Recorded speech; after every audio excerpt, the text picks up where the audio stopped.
We've gone over the concrete tool that helps your reader to connect to your protagonist. That's making your protagonist the outputter. Next, we met Sam, your best friend in storytelling, and the key to ensuring that you have a clear signal that empowers your reader to make decisions that will impact their lives and ultimately change the world. And next, we're going to go to that blue level, that beyond the surface level, and talk about how your story can connect to the universal patterns and themes at play in the story universe, in the theory of story across space and time. And that's going to help us to create the story relevance filter, which will tell you exactly what to keep in your story and what to cut, so that your reader doesn't get distracted, your reader doesn't get bored. Instead, they care about your story. They keep turning pages and they get to the end. Because ultimately, remember, that's what we're here for, is to keep readers reading. So to do that, let's look at how the concepts that we've discussed in the two previous videos relate to each other. In the first video, we learned about the protagonist who is the outputter. And the protagonist is your reader's way into the story. Your protagonist is the one that gives your reader a way to process inputs, right, alongside the people in your setting. And your reader really cares about your protagonist because they do that parallel processing and create that empathetic bond with them. So your protagonist is, in essence, your stand-in for Sam in the story.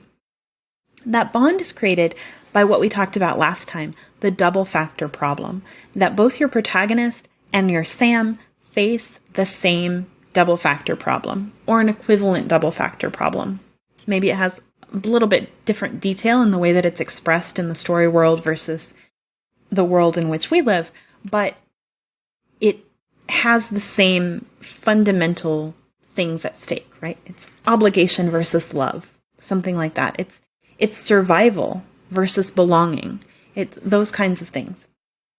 And so when we have those two different things that we need to prioritize, as we talked about, it leads to a context-specific solution. So here we have this double factor problem illustrated as two magnets that are pulling on the protagonist. And so depending on the relative strength of the magnets, depending on where you want to land, you have to navigate your way between them and navigate the forces that are pulling you to figure out what the best solution for you is at that point in time. And thinking about these magnets is, I think, useful because you can't reconcile them. You can't have both of them. They're both pulling you in opposite directions, and so you can't have both. There has to be tension between the two factors. You can't have love and obligation. And fulfill your obligation, rather. You can navigate your way between them and figure out what the right balance is, but you can't just have everything. There has to be some sort of trade-off. So that's the double factor problem, and it is acting on your Sam and it is acting on your protagonist, and they're going through it and processing it together. And understanding that double factor problem is critical to understanding the relevance filter, because the key is that it's not just your protagonist and it's not just Sam who are experiencing this double factor problem, figuring out how to deal with it. Instead, every single person in the world of your story is dealing with these two factors. What that means is that every avatar, every character that we meet in the universe of our story is going to be figuring out where they sit on that balance. So, say that it is obligation and love. Everyone in that context is dealing with the trade-off between those two priorities, and they're making their own decisions. Now, that doesn't mean that they have the same double factor problem. It means they exist in the same double factor problem space. So, what that means is that they are making choices on that same spectrum between love and obligation, but they might not have the same capability or the same limitations that Sam and the protagonist do. So Sam and the protagonist have to be very aligned in that they have the same sort of role. So if we have a love versus obligation, I'm thinking about Hemingway's A Farewell to Arms. So if you have someone who is a soldier who has fallen in love with someone and wants to take care of that person, wants to be with them, but also has the duty to go back and perform his role in the army that he's in, you have these two competing things. You have love versus the fulfillment of obligation. And so, as I said, everyone in that context is dealing with these same two factors, but someone who is in a different position, so someone who's not bound by the same kinds of obligations, but has more informal obligations, maybe someone who is, they have, for example, a hotel owner in that story. Those people are still dealing with love and the fulfillment of obligation, but they don't have the same limitations on their approach to those two factors that Sam and the protagonist do. And they're going to be very closely bound. They're going to have the same capabilities, the same limitations, the same amount of agency in approaching the trade-off between these two factors as each other, but they're going to have illustrations of the full problem space in the other avatars who exist in the story universe. So what that means is that sometimes you can learn your own limitations by seeing someone who doesn't have those limitations. So if you're someone who is bound contractually to fulfill this obligation, if you see someone else who doesn't have a contractual bond, but they're doing it anyway, you might say, oh, that actually is something that, might be worth doing, even if I didn't have this contractual obligation. Or you might see that they break it, all of these different things. And so by seeing people with different capabilities than you have or different limitations, you can understand more about what those limitations and capabilities mean through seeing their opposite.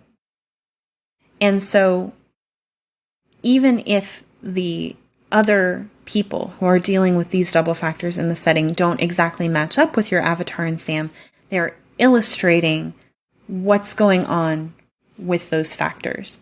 So as I said, part of that is about giving meaning to those limitations and capabilities.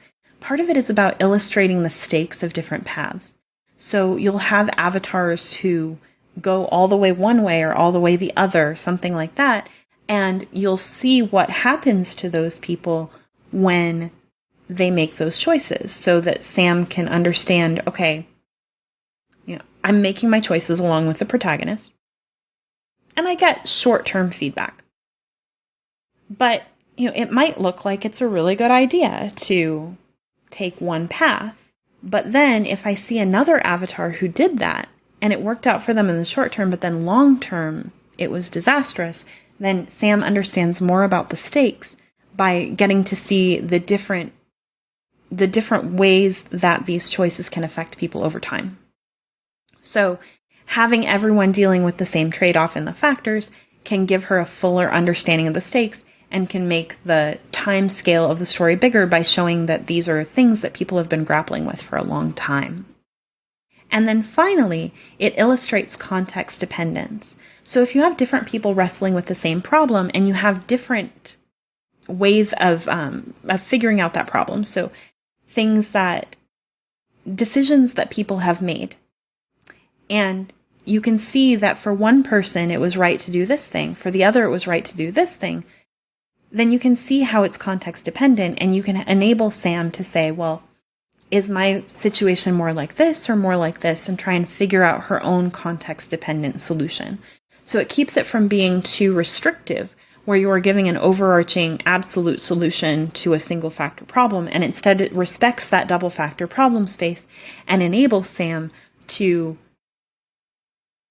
understand that her own solution will be dependent on her own context, and that she's gathering information for how to solve it, but what she's not doing is taking in absolute solutions.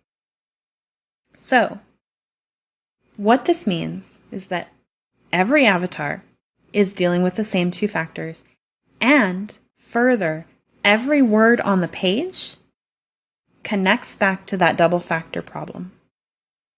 So every word on the page is tied back to, in this example, love or obligation.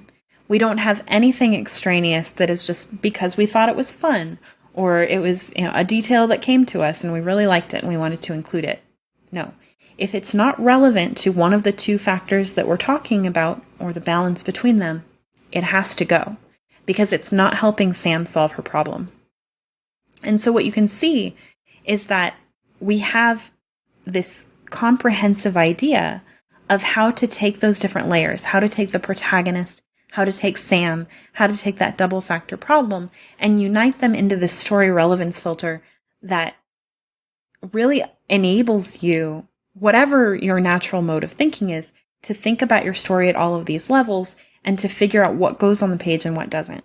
Because again, if it doesn't help Sam, if it's not in service of empowering her to solve her own problem, it doesn't get to go on the page. You have to cut it, or you have to transform it to connect it to the problem space of your story, to that double factor problem. So that takes us through the story relevance filter. And next, we're going to wrap up by looking at a concrete example of how all of these things work in a story.